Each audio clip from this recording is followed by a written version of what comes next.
Good evening, ladies and gentlemen. My name is Katutura. Welcome to the evening review. Let's take a look at our newspaper.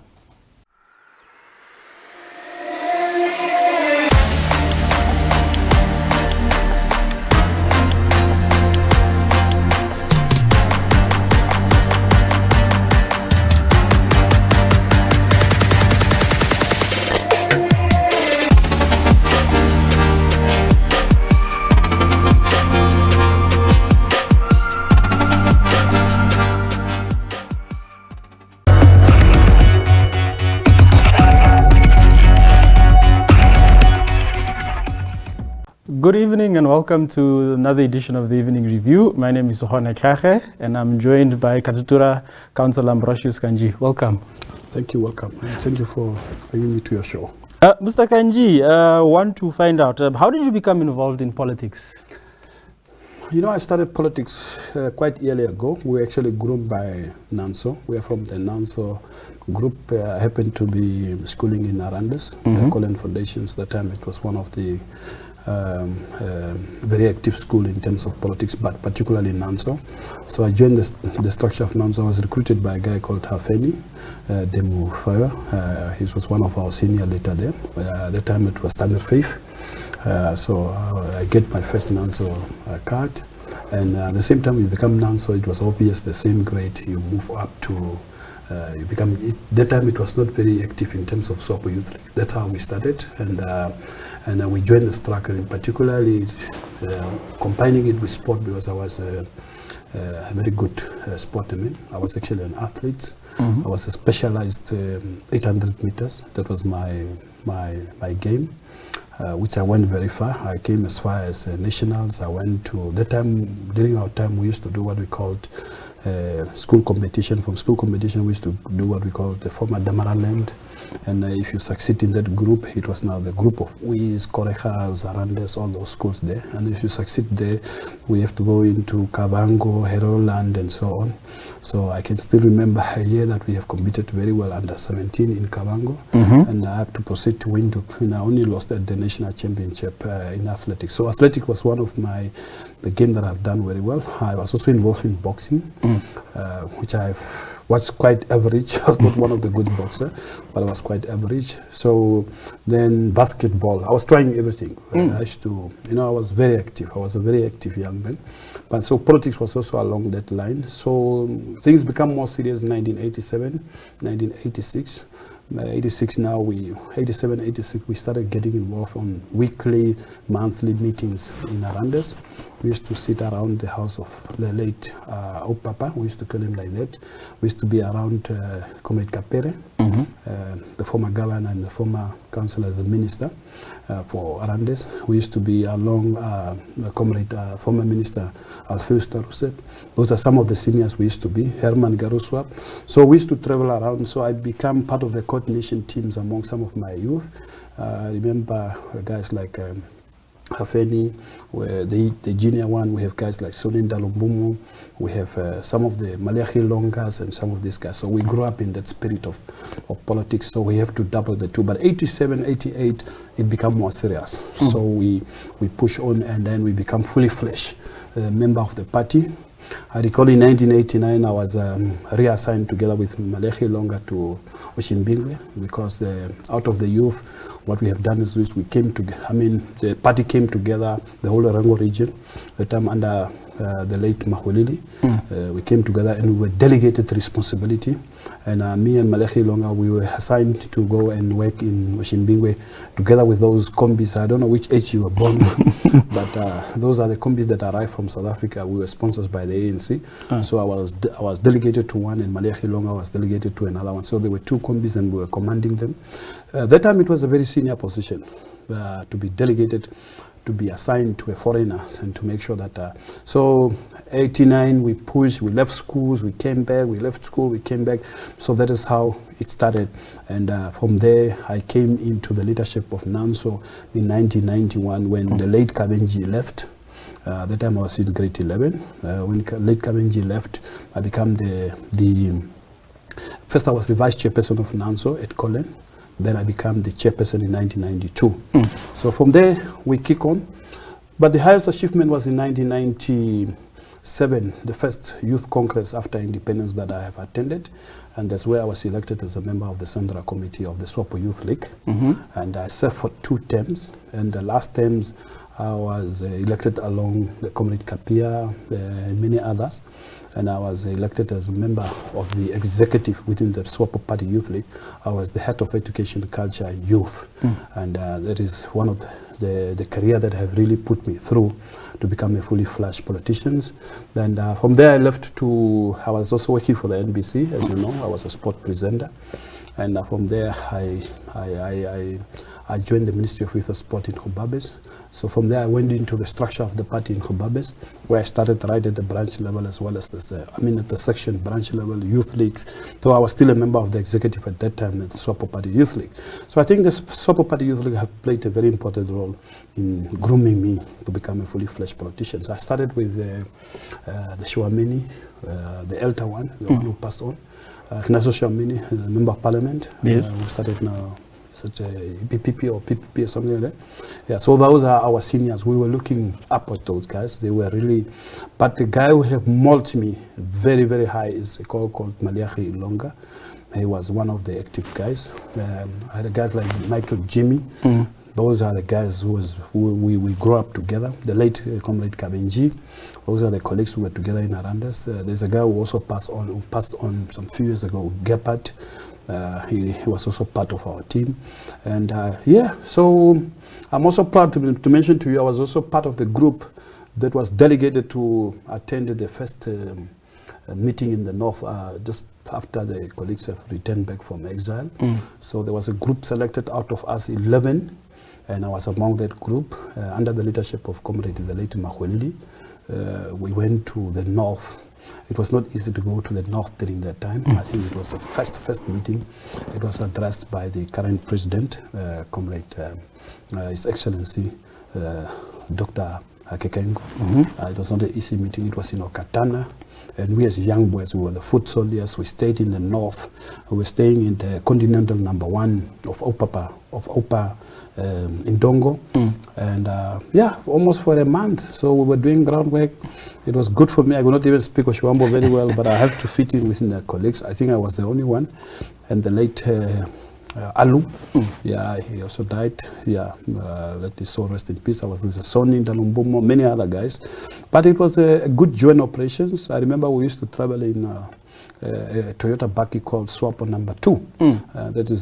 That was ours. So we used to go on the ground, do basic educations, inform the meetings and so on, mobilize. This was one of the highly attended meetings in the North. Quite risky, but I think we were not that very much aware. We only pick it up after we were at this stage. But anything could have happened because that time Namibia was not yet independent. But that is one of my highlights just before independence too. Okay. And then Councillor, I'd also like to touch on your sporting career. It is mentioned that you were also a boxer. You mentioned athletics. My boxing, my sport career, it's quite a very interesting career. I mean, it's a history on its own. When I started my primary school here in Windhoek, my mother thought that time was the time Bruce Lee started, 1983, 82, Biscop, the time they started. My mother thought it wise, because I was very, very active, that I have to leave Windhoek. So I went to a school called Chess, just near Kirtmanshoop. I spent 1 year, 1983, 1984. I did not even went back there to collect my report. I started again the same grade standard fear in Arandes. And Mrs. West, we still make jokes with her. And that's where I picked up my sport career. I mean, sport was at a very high level in Arandes. The time Arandes used to be highly sponsored by Rossing uranium mine. So there were a lot of sport that was taking place. So most of my friends that I have met, particularly those that speak that time, Moshirero, was mostly very, very interested in boxing. So that's where I moved into the line of boxing and athletics. Athletics was just in me, because one of the things that I was enjoying was to travel. So that's where I started. But just to give you a brief on my boxing career, I was doing boxing at a very junior level One of the highlights that you can also track record, I had a big fight in Baldur's Bay against Harry Simon. We fought when we were juniors. He won the fight on points, but it was one of the highlights. I took some of the other bigger giants like the community Mvula from Baldur's Bay and many, many others. That one was a junior. Like that time boxing was at a very high level. But because I was not enjoying a lot of injuries, I was just too intelligent to get in, not too intelligent, but I was a guy that was saying, hi, why the beating, man? Come on, why people are beating me? You know, you beat the guy, but you are still getting, hurt. Yeah. I was not enjoying that part very much. The other time I was also a politician. I was not really, and then when you come to school, your face, I said to myself, let me do something else. So I was coupling up with management of boxing. Okay. I was groomed by a guy called the late Apute Kanambunga. Kanambunga was the sport organizer in Arandes, but he was more specialized on boxing.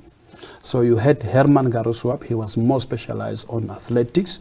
Lucky Gavanap, Abraham Swatop, they were sport speciality. And you had a guy called, there was a guy responsible for karates and so on and so on. So this guy was very much interested in my ability in terms of organization. So that is where I started first. My first position that I acquired, I was the organizers of the Racing Boxing Club. And that is the position I started. Then I moved over to that position into the chairperson of that club again. Probably as years was moving, I started very earlier. And then from there I became the treasurer of the treasurer. I was combining it together with the for a Rongo boxing club. That time I was under Isaka Hashipara and many others.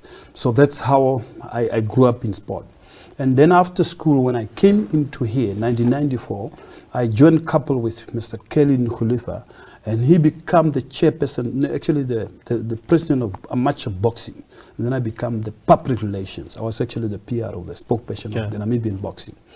And that is a career that I had been doing for a very long time. And interesting enough, I was promoted to couple with the boxing development officer within the Ministry of Youth and Sport. Because that time I was working for the Ministry of Youth and Sport, I was a spokesperson, but then I became a development officer at the same time. That's why I was doing development program the whole country. And then at the same time I was also promoted to the position of the national manager for the Namibian boxing team. So I served some good years. And then from there I was also again promoted to the level of to become a board member of professional boxing. So I'm one of the, not the founding member, but I think after the second terms, I was put in by Comrade John Mutora, His Excellency. At the time he was the Minister of Sport. And so I continue when the Honorable Muroro, the pastor from the south came in, he also put me in as a minister, Honorable Konyore, and then Honorable Kadenambo also. So yeah, so I served some good years. I think more than 20 years I served as a board member. So that was actually my boxing career. And I should mention to you some of the biggest highlights that I will be able to go back is the development program. I think I have reasonably done I hope a good job, because I produced quite a number of boxers. I'm one of the first medals Ashifa at the highest international level. So I got the first silver medals from the Commonwealth Games in Manchester. That was Ali Numbembe and Joshua Meiko. We came back with silver for the first time at that highest level. Then I came back with the gold medal for the first time with Jaffe Tutoni from the Commonwealth Games in Melbourne. And I managed to get again another medals from the Commonwealth Games in Delhi. I have attended all the Commonwealth Games. And to the Olympics, I have pushed quite a number of my athletes that went through all the odds, and especially through the Arab countries, Tunisia and so on. So I managed to achieve quite a number of them that have qualified for the Olympics, like the Kasuto, Jaffe Tutoni, you can mention them, quite a number of them. So overall, I think I have contributed reasonably to my best of my ability, but the most things that I have enjoyed was winning the Zone 6. That time we used to call it Zone 6. It was actually most of the SADC countries, Malawi, South Africa, Zimbabwe. During my time, I became a big force and a big threat. so that even when I arrive at a tournament, it was like I'm an athlete. So that is the level. So I used to do very well in terms of mental preparation of the athletes, the aggressions of getting into the ring. So that was actually some of my ability. But I think that is the most I have enjoyed. And then as a former boxer, how are you satisfied with the state in which you find boxing at this point in time? I'm very honest with you. I don't want to be negative, but with professional boxing, I think there is some good positive issues that one can mention. But I think amateur is really down to his knees. And that is the worrisome situation, because the amateur is actually the start of it. You know, boxers need to go through the rank and the file of achieving before the boxers go to the next level. And these things count, whether you want it or not. The boxer have to start first at the club level, and you have to win the club level before you go into the regional level. And you need to win at the regional level and then national level. From national level, we test you probably against what we normally do. I used to organize friendly competition, like against, let's say, against Botswana. Then you test this guy, your ability, go him through 2 years, then zone 6, then I think they call it now zone 4. And then from zone 4, you push a bit through some other competition which is a bit more senior. Then you go to the African level, All African Games or the African Championship, African Boxing Championship, and you need to go through those ranks, because the problem that you have is they are competitive. Even if you take a even if you take a shortcut, you will still meet the same guys that are going through this line in their own country. There's no way that you will find someone at the highest level who have now went through amateur. Then that boxer will never achieve. You can even look at what is happening in the country now. Most of the boxers are taking a shortcut because they believe there is money. But the problem is, you take a shortcut and you just start as a professional boxer. There's no way you will go far. All the best boxers in this country that have proven themselves. You start with Ambunda, you start with Moses Paulus, you start with the way call them, Ali Numbembe. I'm the one who took Ali Numbembe to the UK. I'm the one who signed his contract. He was only picked up after the Commonwealth Games, because your achievement have to start somewhere before you throw back into the next level. And that is the aspect that is lacking seriously in the country. Amateur boxing currently now is facing its biggest challenge. I know, and I will be able to let you know, I will be able to let you understand that I know how to win. I know how to match a boxer against who and what are the possibilities. But this depends on your preparations. If you look at the track record of us winning bigger games, we used to train and compete at the high level. If you look at the track record for us to compete even at the African Championship, I used to make sure my boxers are prepared at the highest level. Cuba, that's one of our friendly countries where I used to do my preparations at all costs. I used to have a villa called Panamericano. That's where I used to stay. It was a well-known fact before the bigger games, Commonwealth Games, African Championship, Olympic qualifications. I will always use strategy through Dr. V, through the ministers, to make sure that through our friendly relationship, we had a preparations in Cuba. The reason for that is Cuba is good in amateur boxing. They are competitive, and the climate was also very favorable, and a lot of other things. So if you don't go at that maximum level, you will not be able to achieve your... There's still some talent. The boy that went now to the Olympics that had a problem in Brazil, he just qualified again, what is his name? Juniors. That boy have abilities and potential. He just need to be directed correctly.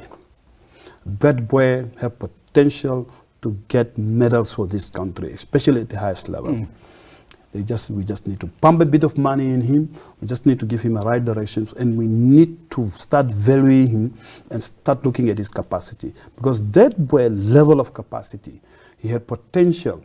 Because even when we went to the Olympic Games, even when we went to the World Championship boxing, with my preparations, I knew I will not be able to get.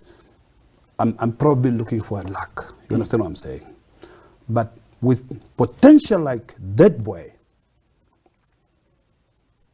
can get a gold.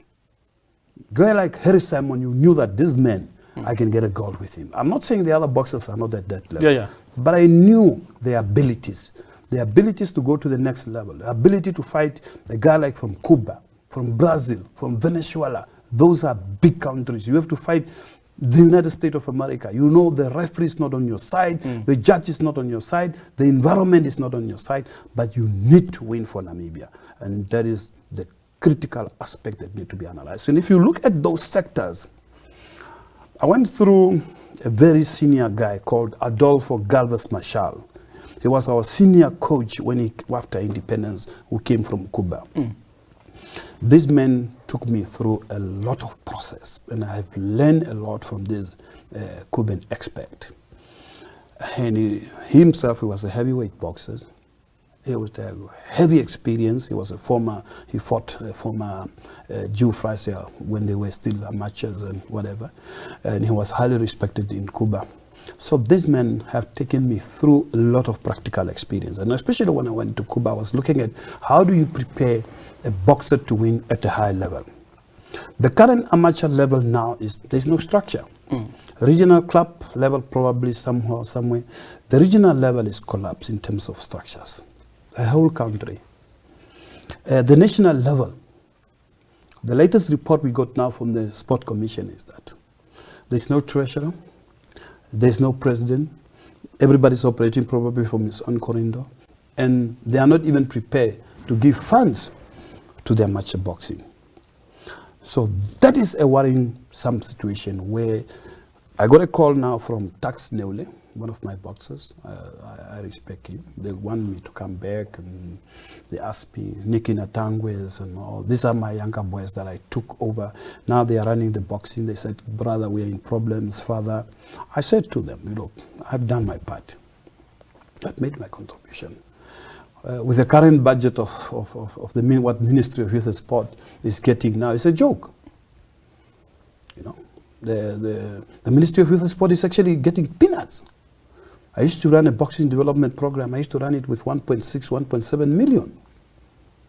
If I look at transportations and everything, now the boxing development program is getting something like 50,000. I mean, it's a joke. What can you do with the 50,000? Even 100,000, what can you do with it? I used to do all the whole Zone 6 countries, zone competition. I used to travel to sometime. I take my development team to Botswana. From Botswana, we go to Zimbabwe, Zambia, Swaziland. All this year were a program that I have drawn up in order to prepare those boxers. Now you prepare a guy here. Training camps are not taking place. Even if it takes place probably a week, there's no expertise. Our boys are not getting any international exposure before they compete at that level. So I said to myself, I cannot go and embarrass myself. Then Ministry of Youth and Sport is getting peanuts. Me, I'm a member of Parliament, I'm in National Council. I've been out crying about this. The highest amount of money that we got was probably 1 billion, something. Then it came back to 900 million. Now we are talking about 300 and probably 40 something, not even more than 400 million. That is just salary. If you look at the staff of the Ministry of Youth and Sport in the whole country, they're talking about sport officers, assistant sport officers, clerk in the regions. This is just salary. Look at the facilities of the Ministry of Youth and Sport. Collapse, my brother. I'm honest with you. You don't need to go out of window. Just go to the Katutura Youth Complex, where my Katutura Expo used to be. Toilets are not properly looked after. The grass is finished. I mean, this is a joke of the century when you talk about sporting. And the good thing is, I'm also the chairperson in Parliament that is responsible for gender, youth and sport. I've traveled the whole country. I know exactly what I'm talking about. There's no stadium that the director of the peers will be able to challenge me that is in proper condition. Not even the independent stadiums. The grass. Just start with the grass. Toilets. We are moving into a situation where we are not even going to host any international football in this country. That is the level where we are going. Our soccer field is being defeated by, my daughter is going at one of the schools in town. Their grass is even better. Just a school. I mean, these are some of the issues that I'm talking about. So going into sport now, it will be a public embarrassment because I'm honest, sport is under budgeted. Government is not giving attention at all when it comes to sport. But sport is the background, is the backbone of where the youth, and this you must also know that this ministry is responsible for sport, is responsible for youth, is responsible for national council. I mean national under the one that Kapere was running. And you must know those are structures. This is where you must have projects, the youth development. But you find, you can do a practical example. Sport officers are just sitting in the offices. They're hardly doing nothing. You can go to the region. They are just sitting there doing right nothing. Not because they don't want to work. There's just no money. Cars have been parked. Telephone have been nowhere. So these people, what are they doing in the village? They are doing their farming peacefully. But to me, it's a worrying situation because sport is so close to me. And every year in National Council, I'm crying. I'm crying because I know what facilities mean, to maintain facilities. And it is so ways that the comrade, like for example, the youth complex was built when I was still in the ministry by the former minister, Comrade Pendugeni Tana. We spent millions in that field. Go and take pictures now. To move along now, Yes. Councillor, I want to move over to your constituency. What are some of the major issues that are currently facing your constituency? First of all, let me start with when I come into the office. You must know that I have been running an operation without an office almost for 5 years. So what I have done is this: I have made up a setup out of my father's house. So I have because it's near just opposite the women block. So I thought it's a center place. So I created a space. After a year and a half, I realized I cannot just operate from home. I'm becoming too lazy. I need to go to somewhere. I must get to my house, go somewhere and work. So I created a space. But at the same time, we put up strategies together with the community, because I was very engaged with the community with my sport program. So what we have done is this: we set up what we called we roll out a program for 5 years, strategical plan. So we have some targeted, and some of the issues that we have targeted was actually the development towards our community generally. We look at the issues of education. It was one of the primary issues. We look at the issue of crime. It was one of the program, and the issue of health. And among them, I think it was social responsibilities. And that's where you had programs that was born out of social responsibility, like the Katutura Expo. Katutura Expo, we started exactly the same year. I attended the youth conference, the International Youth Conference in South Africa, just the same year when I entered, because through the SOPO Youth League. And that year, I have seen how they have organized that youth think together with an expo. So that's where the expo issue came in, and that's how we brought up the birth of expo for the first time, 2010. So this is the same year that 2011. It's the same year I just assumed office, because I think I started 2010 November, and 2011 August we had our first expo. So and then from there we engaged in issues like education. What we have done is out of some of the funds that we have collected from the expo, we also started engaging in sponsoring the youth, especially at primary school, secondary school, up to the university level. I'm very proud to say one of the youth that we have, one of the models is that we have one of the learners that has graduated. She's now a fully fledged medical doctor. She's just right from our area, very close from our office. So those are some of the issues that we have done, small, try to give them a registration fee while we are waiting for what and so on, try to give letters and so on. And then we move seriously and aggressively on the issues of crime. You remember one of the biggest challenge was the closures of the so-called Herero Mall and the closures of the Champagne. That was quite a big challenge. You remember it was not easy. We have to work collectively together with the Namibian police, and crime in Katutura was very high. Herero Mall is not exceptional. Used to have close to 3 months once a death. That was quite a worrisome situation, and we worked out a strategy where we started regulating. There was serious rape taking place there. There was, a lot of death. We have abuse of alcohol, the drugs. And you must know this go along with other diseases like HIV by that time and many others. So at least together and collectively we managed to regulate. You remember when we started, we regulated for 7 o'clock together with the police. I should say thanks to the regional commander at that time. I think he's retired now, Wopep.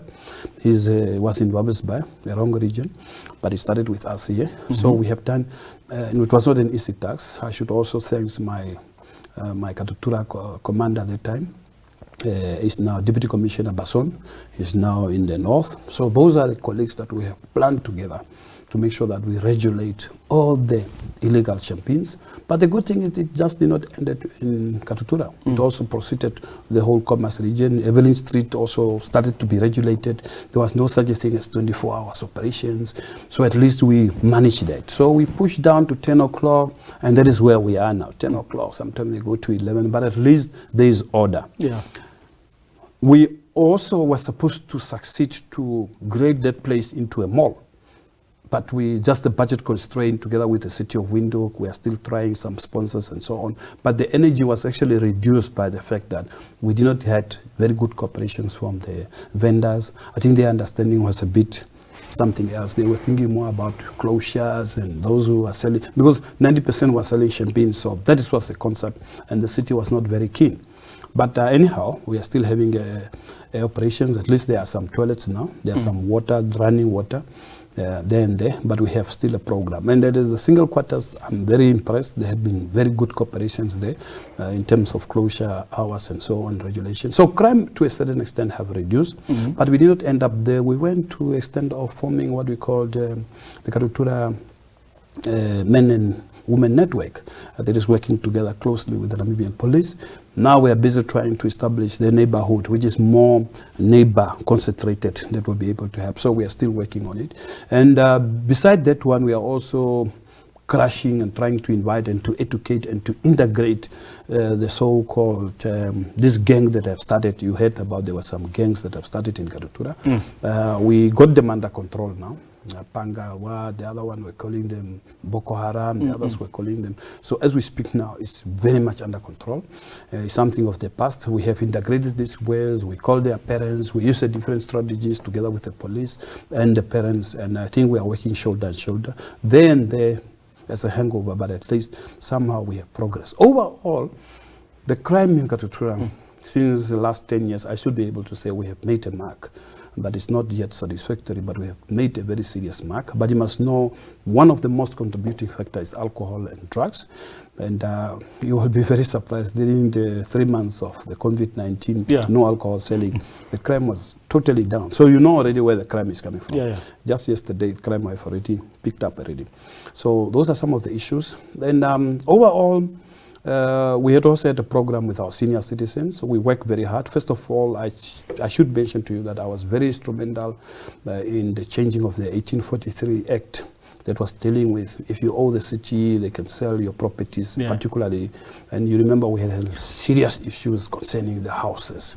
And at least we have made a breakthrough. This process, at least they've come under control. Most of the cases that we had is just before the act was changed or before we came on board that we were dealing with, but we are trying to control them. And also we managed to have our senior citizens benefiting from the writing off debts and so on. These are some of the great achievements that one cannot write them off. And and then one of the achievements that I'm also prepared to say I'm very proud is the 9 years of the export that have run for the last 9 years. We started from very, very low, from nothing exactly. I remember probably our total sponsor in kind, everything included tents and so on, was probably between 3,000 to 9,000. The next year it picked up to 20 something. But if you look at the last year, although most of the sponsorship it's in kind, it have moved up closely to more than 400,000 to 500,000. But if you look in kind and everything, we were talking about a bigger budget of almost close to $1 million. It's only that the fact that we have a decline in the economy. We had one of our main sponsors that had pulled out because of the quota, the fishing issues, NOMSOP. They were our main sponsors, but they pulled out because their quotas were seriously cut. So that one have let us suffer for the last 3 years. But we really push it through our commitment, our heart. These are volunteers, something that the community was running together with my office. But I should be able to say, proudly I can say it, this is the only constituencies in Windhoek that have managed, or in Commerce that have managed to run the expo for the last 9 years without any government support, without the municipality support. We were just independent to the sponsors at all, and to our friends and to our partners that we have created through social relationship. And I should be able to say proud of that, because if you look at most of the expos and the others, most of them now, the Ngwendiwa one, they have handed it over to the municipalities, so there is a budget there. Shinene have done the same, Kakarara have done the same. Almost all the other communities have exited because it's not an easy project. But this one of Katutura Expo, we have managed to sustain it just through our own committee. This is just a community thing that was run by a community. I was just only the chairperson. Okay. So I should say I'm proud of that one. And then, Councillor, there was the issue of your recent arrest. Can you clarify what happened? Yeah. No. Councillor was arrested. What happened is we had an incident that happened at my house. A very young girl came to my house. She came in very politely, I should be able to mention. At my house, there were during the COVID-19, there's some volunteers that are regulating things. What they are doing is this: if you come in, you need to record your names and so on. But she was told, look, it's after hours, you cannot come in. No, she said, no, I just want to find out about the 750. Okay, I think she pushed her way through. She found me actually in the house. I was probably busy. It was probably around 6:30, 7 o'clock there around. Well, she came in, but I don't know her. It's the first time I saw her. And she wanted to make inquiries about the 750. So I explained to her, I said to her, she asked very politely, I explained to her, look, the 750 is actually not dealing with us. The Ministry of Finance is dealing with it, but you must just be patient. There are a lot of people. You must know it's close to 700,000 people that are looking for this money. So you must know it's a very tolerant situation. There's something for the first time that the ministry is trying. But why people are saying, is other in the radios are saying, is council? I said, no. You must know that we are the custodians of the community. The community belongs to us. The Ministry of Finance can only facilitate this program through us. We are the one to mobilize the community.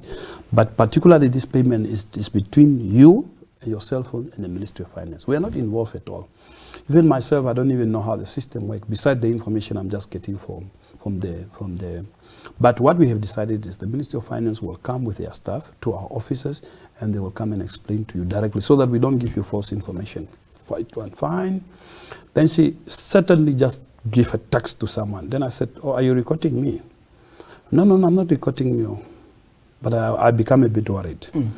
Yeah, and then from there, 2 guys came in just from nowhere. But it's appear as she text to these guys. Can you? When these guys came in, one of them, I recognized him as one of my boxers. He's also a neighbor to me. It's a professional boxer. So I said, oh, you come in. Oh, but now it's 7:30 now, because it took just too long. I said, I think I'm done with you, my dear. No. Then her voice just all of a sudden, when these 2 guys came in, her voice just went up. I told her, look, my sister, if you think my explanation was not good to you, you come up with, you people are just eating, drinking in this house, what? I said, my sister, you find me after hours here.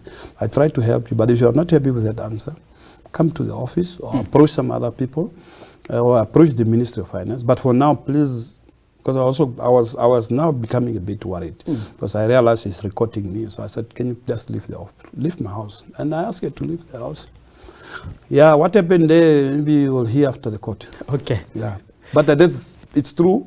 And then after 30 minutes, the police came, because I was also told she's probably linked, either one of her friend or something, maybe it's a police officer or something like that. Because I was very surprised with the reaction of the police. It was very fast. Even a junior officer is the one who arrested me. I don't know how it's supposed to work like that. I'm not a criminal who's supposed to run away. Yeah, only the senior officials only came in the next day. I don't even know the reason why I have to be arrested for pushing someone to be in prison. So I think probably it's a hangover from our officers. Maybe they wanted to arrest me a long time ago. But those are the issues. But I just want to make something on the record. this is not a politically motivated thing, according to my analysis. People were asking and get worried with that one. I think this is a pure someone who's very hungry, probably, or who's in need of the 750. Probably who just came from the background of not knowing how to respect each other. And I have said also in the media that should she have felt that I have done something wrong to her by answering her the way I've answered, I'm apologizing, because to a certain extent she's still my community member. Maybe the pressure also during the lockdown was very tense, as you know. The fact that she also called those guys to, but those guys did not, none of them have said something.